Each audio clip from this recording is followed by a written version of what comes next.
I do nothing but talk mad shit on suede literally for a living. So why would this $300+ sneaker be made from it? Well, we're gonna cut these things in half and run through our test as a way to cover the CF Stead tannery to figure out why suede sucks, why not all suede is created equally, and why did we decide to use suede on these sneakers made using good shit if I think suede is shit. So then why is CF Stead one of the most famous tanneries in the entire world and easily the #1 tannery that specializes in suede? Well, the story of CF Stead goes way back 130 years in 1890 when Charles F. Stead learned the leather trade as an apprentice, and soon after Charles opened up his own business. And he took over the sheepskin tannery because CF Stead originally, if you didn't know, in 1904 was predominantly sheepskin tannery, making bookbinding leather, chamois leather, small leather goods leather. But unfortunately, Charles F. Stead was killed in a car crash and the CF Stead business was left to his 22-year-old son, Philip K. Stead. And then during World War II, CF Stead began supplying the Royal Air Force with sheepskin garments, gloves, and boots. But unfortunately, after the war, those military contracts dried up and CF Stead was really struggling until the 50s when Clark's came a-knocking and was trying to find somebody that could make a really high quality suede. And they were looking for a tannery that had some expertise in really light, delicate leathers that still needed to be durable, almost like sheepskin. And so CF Stead won a contract with Clark's to start producing their cow suede. And this was a hugely pivotal moment for CF Stead. It's really what saved the brand as they pivoted away slightly from sheepskin and more towards cow hides. Then through the 60s and 70s, they continued to refine the suede tanning process to a point where they quickly became the world authority on suede. So much so that in the 80s and 90s, CF Stead started to supply suede for some of the most iconic boot and shoe brands in the world, like Dr. Martin with their waxy Commander. And to this day, CF Stead is still making leather for brands like Doc Martens, Clark's, Timberlands, Whites, Knicks, Reebok, Trickers, New Balance, Adidas, Viber. Basically any shoe or boot brand you can think of, they've at least done one project with CF Stead. And CF Stead is almost always the brand of choice to work with. And especially with these big shoe brands using CF Stead, not in their everyday leather that's just complete garbage that we've covered with Nike and all these other brands, but for their special limited edition stuff, their collaborations, things that they want to elevate the product slightly, they go straight to CF Stead. Well, what is this shoe? Well, the brand is a collaboration between Rose Anvil and Goral. The style is the SMUGS. The colorways that we're doing are we're re-releasing all the Chrome XLs from Horween we did last time with natural, forest, dark brown, and black. And we're also releasing all these new CF Stead leathers like natural, green, which is fur, dark brown, and black. They weigh 1 pound, 3 ounces. These SMUGS retail for $3.95 for the regular SMUGS, and the CF Stead SMUGS are $3.75. They're made in England. And the way we position this is exactly what I said, sneakers made using good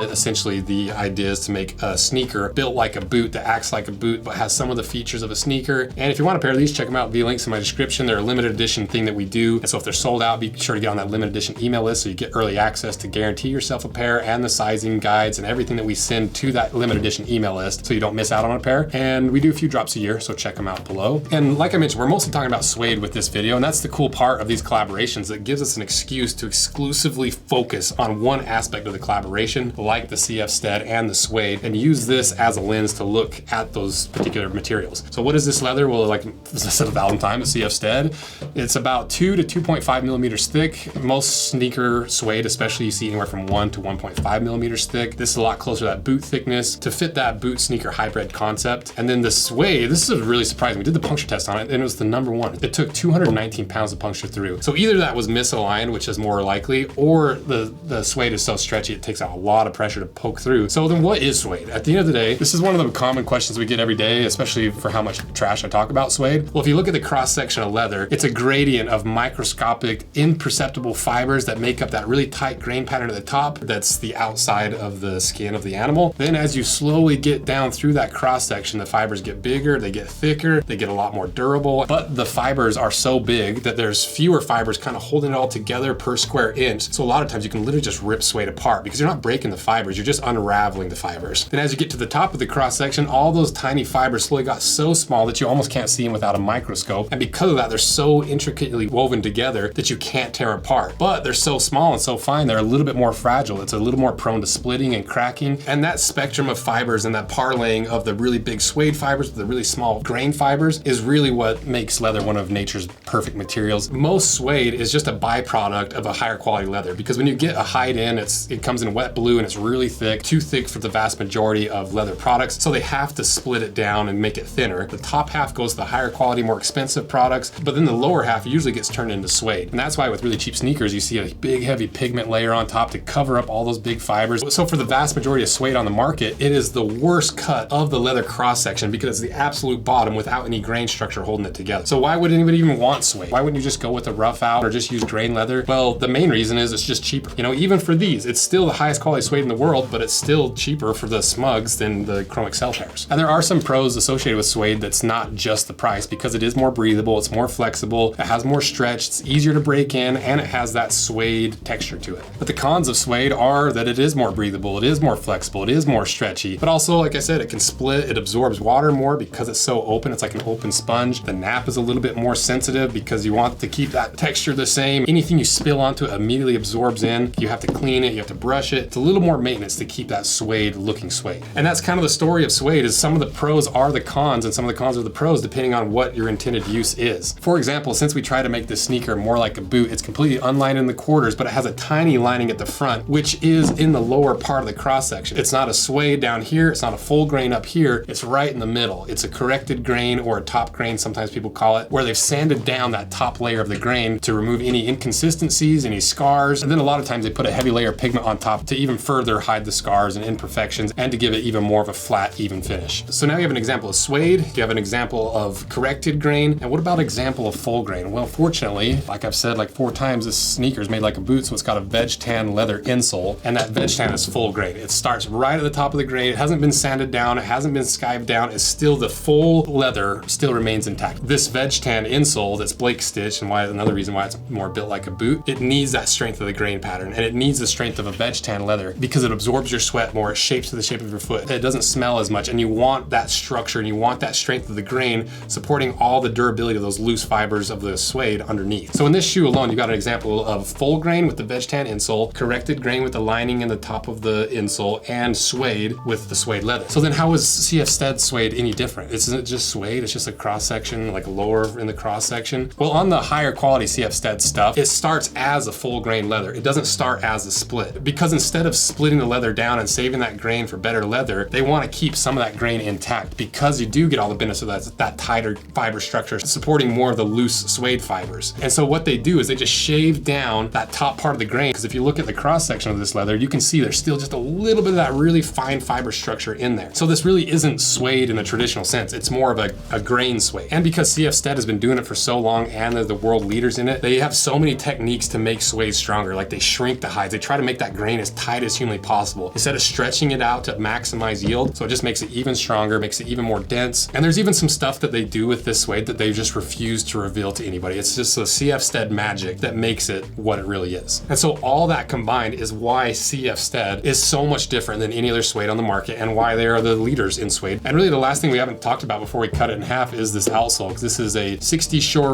rubber cup sole. Also has that Blake stitch we talked about, that the upper's tucked underneath and locked in with that stitch that goes around that veg tan insole, along with the sidewall stitch and the cup sole and the cemented construction. All that redundancy is why the construction of this shoe is made to be more like a boot, so that it can last as long as these more boot-like materials. So now let's cut these things in half, because there's one more type of leather hidden on the inside of this shoe that we haven't covered yet.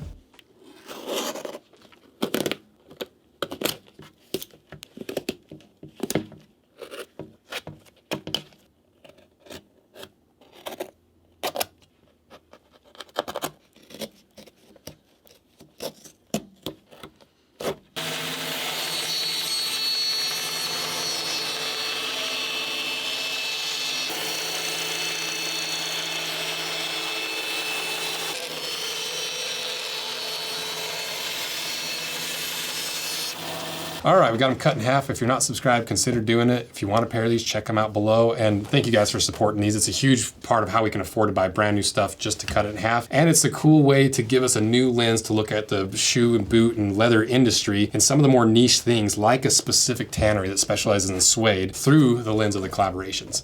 So let's see what's inside.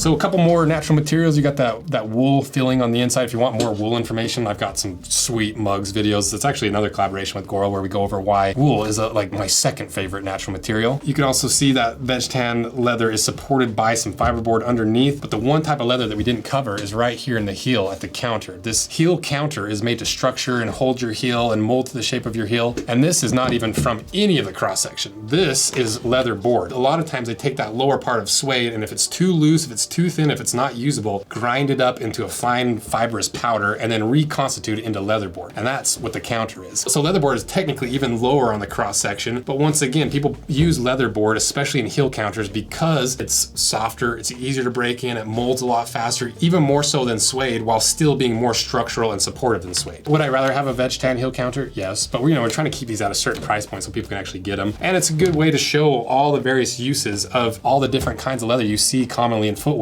in a single shoe that's made to work like a boot. And that's why I thought this video would be cool, because to me, suede is analogous to the SMUGS. Because if you want leather that's extremely durable and long lasting, you buy full grain leather, not suede, and you buy boots, not sneakers. If you want really comfortable, cheap, and malleable leather, you buy suede, not full grain, and you buy sneakers, not boots. But if you want something in between suede and full grain that has some of the benefits of each, you basically have to get CF Stead grain suede. And if you want something in between a boot and a sneaker that has some of the features of both, you buy a pair of SMUGS, sneakers made using good shit. So then why does suede suck, and why do I talk so much shit about it? Well, because suede is inherently weaker based on the structure and where it lies in the cross section. But clearly not all suede is equal. The majority of what makes leather strong or weak is how it's tanned, how it's finished, how it's treated. That matters almost more than where it's at on the cross section. And finally, why is CF Stead the king of suede? Well, because CF Stead took what would usually be a cheaper byproduct leather and tried everything they could to remove all the negative side of suede. You would assume that this small British tannery that specialized in suede would immediately just go extinct. But when you've been doing it for over 100 years and you've perfected the art of suede, that's how you become the #1 tannery for suede, and that's how you make a tannery last for over a century. So if you want a pair of SMUGS, check them out below. The last time we cut them apart, we went through a lot more of the materials and everything, so I'll put links to that below, put the sizing video below. Everything you need to know will be in the links below. So thank you guys for watching this, supporting these collaborations, because it was really fun to really focus on CF Stead and really try to make an argument, understand them and why they're so different. And I had a ton of fun prepping this video, because I'm hoping this is where we can continue to push these collaborations, focus on some of the elements through the lens of the collaboration.